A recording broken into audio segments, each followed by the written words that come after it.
Britain during the 1960s was vibrant, energetic, and transforming at a rapid pace. Music, clothing, cuisine, and even everyday speech were evolving. Life would never return to its previous form. Yet, with each advance, certain elements quietly disappeared. Shops, routines, devices, and voices that once defined daily existence are now almost entirely gone. Here are 20 aspects of British life in the 60s that have mostly vanished without a trace. If this content speaks to you, don't let the story end here. Leave a comment, join the conversation, and help us keep these voices alive.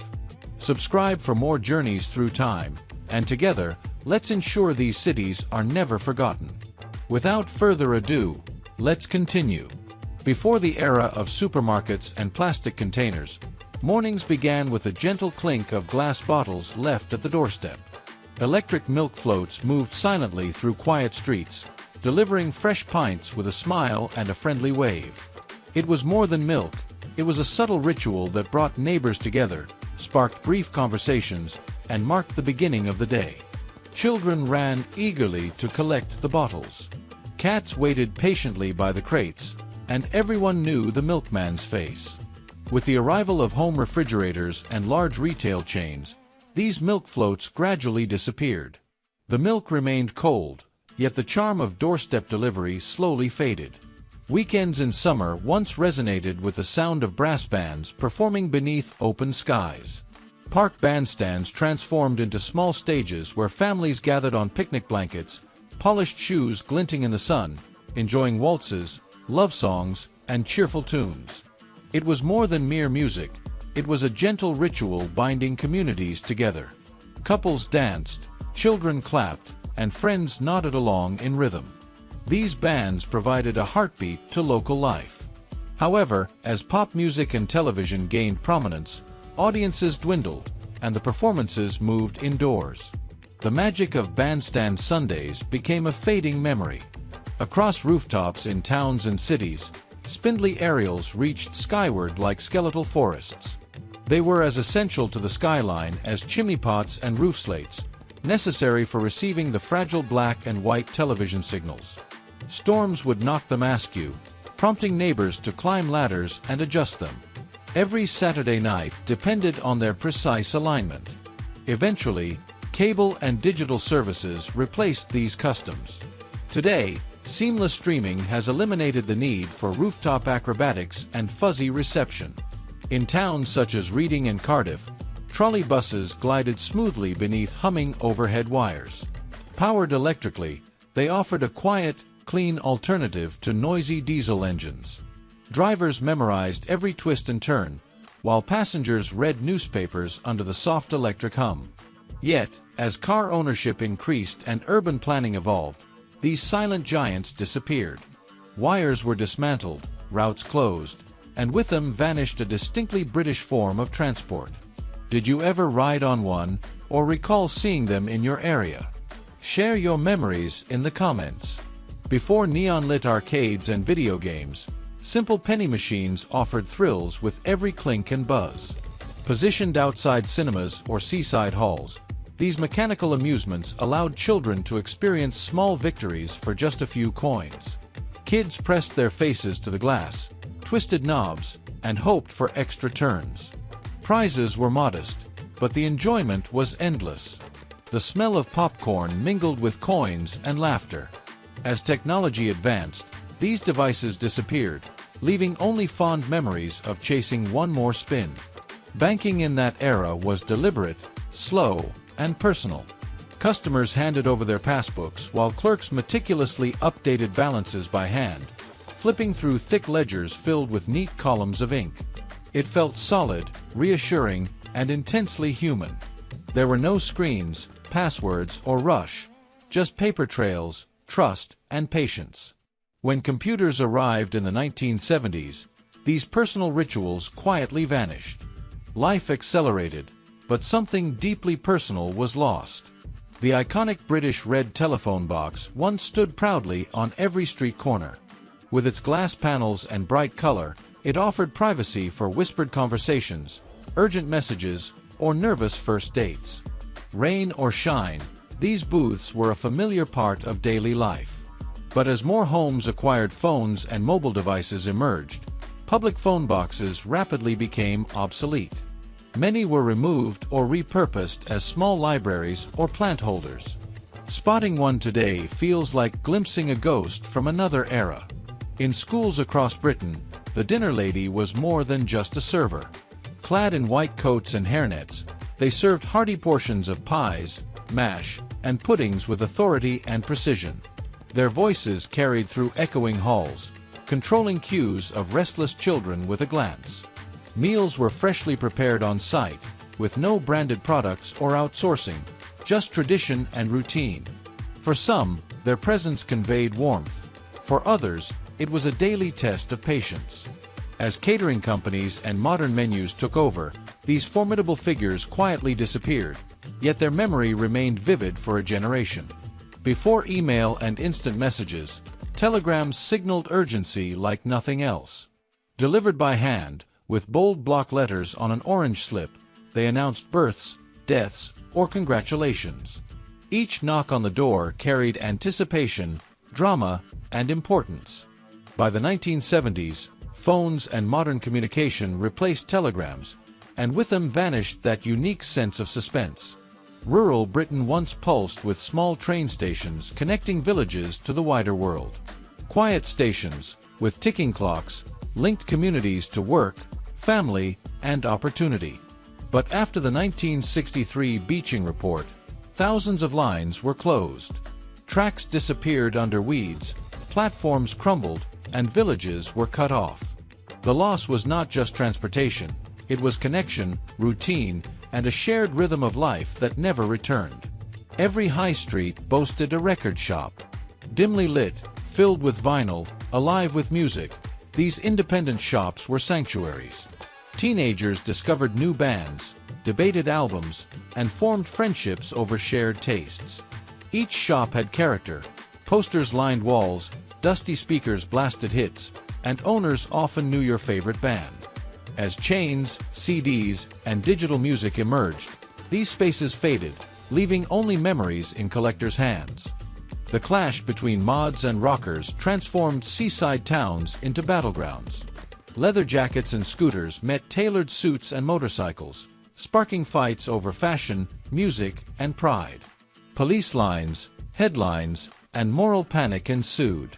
By the end of the decade, the confrontations diminished, but the imagery of bold youth rebellion remained engraved in British memory. These subcultures became lasting symbols of the restless spirit of the 60s. Television ownership in Britain once required a legal license. Black and white sets were cheaper. Color sets cost more. Inspectors monitored compliance, and watching without a license could incur fines. Families adjusted aerials, squinted at small screens, and lived with the fear of an inspector's knock. Digital broadcasting and streaming eventually made licenses obsolete, but the memory of these rules persists. Traditional sweet shops, with glass jars filled with sherbet lemons, bonbons, and pear drops, were kingdoms of sugar. Children pointed, chose, and waited as the shopkeeper weighed each bag. Paper bags and pocket money defined the ritual. Supermarkets and modern health regulations changed everything, yet the memory of pick-and-mix delights lingers. The trim phone, with futuristic curves, bright colors, and high-pitched tones, brought modern design into British living rooms. Compact and stylish, it symbolized progress and status. Mobile phones and digital tech eventually replaced it, leaving these phones as cherished collectibles, whispers of a past era when even telephones felt exciting. Filling a car's tank required effort. Manual pumps with dials and cranks demanded you turn a handle, counting every penny's worth. The air smelled of petrol, coins clinked, and machinery groaned. It was slow, noisy, and oddly satisfying. Automation and credit cards removed this tactile experience, replacing it with effortless clicks. Coal fires powered homes, from council flats to terrace houses. More than warmth, they gathered families, crackled alongside radio broadcasts, and provided a comforting rhythm to daily life. Central heating replaced them in the 1970s, but the glow of coal fires remains nostalgic. Laundry once required muscle, washboards, bars of soap, soaking, scrubbing, and rinsing. Fingers blistered, but clothes became clean through effort. Shared yards or laundrettes existed, yet for many, the washboard ruled. Washing machines in middle-class homes made the laborious process obsolete, quietly replacing human effort with automation. Concrete air raid shelters, tucked behind hedges or schoolyards, silently reminded communities of wartime fears. Built in the 1940s, they remained visible and functional through the 1960s, looming beneath everyday routines. By the decade's end, fears subsided, shelters were sealed or demolished, yet their presence whispered the proximity of past dangers. Flying in the 60s allowed smoking in the cabin. Passengers lit cigarettes after takeoff. Ashtrays were built into each seat.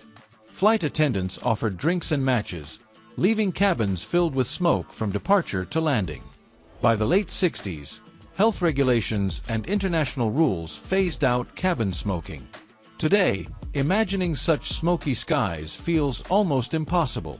The Britain of the 1960s now feels both near and distant. Small rituals, local faces, and simple routines have been buried beneath progress and technology. Yet in stories, photographs, and memories, these vanished details remain alive. Some innovations brought comfort. Others erased rhythms of daily life we may never fully regain. Reflecting on the past reminds us how easily everyday life can vanish unnoticed. In many neighborhoods, the corner shop was more than a place to buy essentials. It was the heartbeat of the community. The bakery didn't just smell of fresh bread. It was a gathering place where neighbors exchanged news and gossip. Shopkeepers knew every customer by name, and children collected their morning loaf with a sense of ritual and connection. Today, most of these small shops have vanished, replaced by impersonal supermarkets and global chains. The clatter of trams and trolleybuses formed the soundtrack of daily life. Each bell and squeak was familiar to commuters, marking the rhythm of the city. These quiet, electric vehicles offered smooth, efficient transport, yet the rise of diesel buses and private cars slowly erased them, taking with them a gentle, predictable urban pace. Handwritten letters were an everyday art. Friends and family would sit at their desks, pen in hand, crafting messages that were then dropped in the mailbox with anticipation. Waiting for a letter could be more thrilling than receiving an instant text today. Each stamp, every carefully chosen word, carried attention, care, and human warmth. Sundays were not only for church, they were for family walks through fields and parks. Bicycles wound along country lanes, picnic baskets were filled with blankets and sandwiches, and the sound of laughter mingled with birdsong. It was a time of slow rhythm, where simple gestures held meaning and the pace of life itself seemed to pause. Clothing shops had a very personal touch. Local tailors would adjust garments as customers tried them on, teaching them how to care for fabrics and demonstrating sewing techniques. Clothes were valued for durability and craftsmanship, not mass production. This fostered a sense of ownership and pride that fast fashion has largely erased. Even the nights carried a unique charm. Gas lamps lit streets and parks with a warm, flickering glow, casting gentle shadows across cobblestones. People strolled slowly, greeting neighbors, while the city seemed to breathe in rhythm with them. Modern electric lighting brought convenience but stripped away the subtle magic of those evenings. Public houses held an entirely different energy than today. Locals gathered in snug rooms, sharing stories over pints while card games or darts quietly filled the gaps. There was a sense of ritual to these evenings, a pattern of belonging that went beyond mere drinking. It was a small but essential part of daily life. The clinking of teacups in corner cafes was almost a language of its own. Shopkeepers, postmen, and passers-by might stop for a quick cup and a chat, exchanging pleasantries and stories. This informal network created a social web that was both subtle and deeply human, connecting lives in a way modern coffee chains rarely replicate.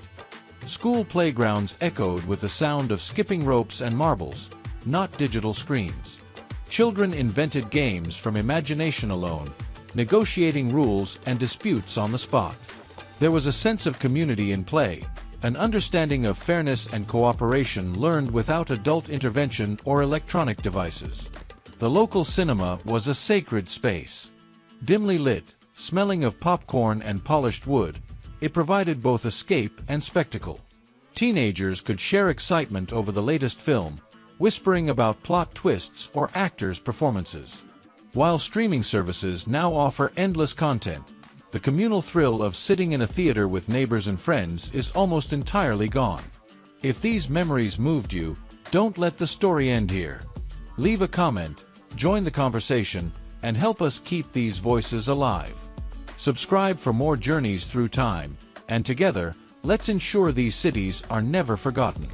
See you next time.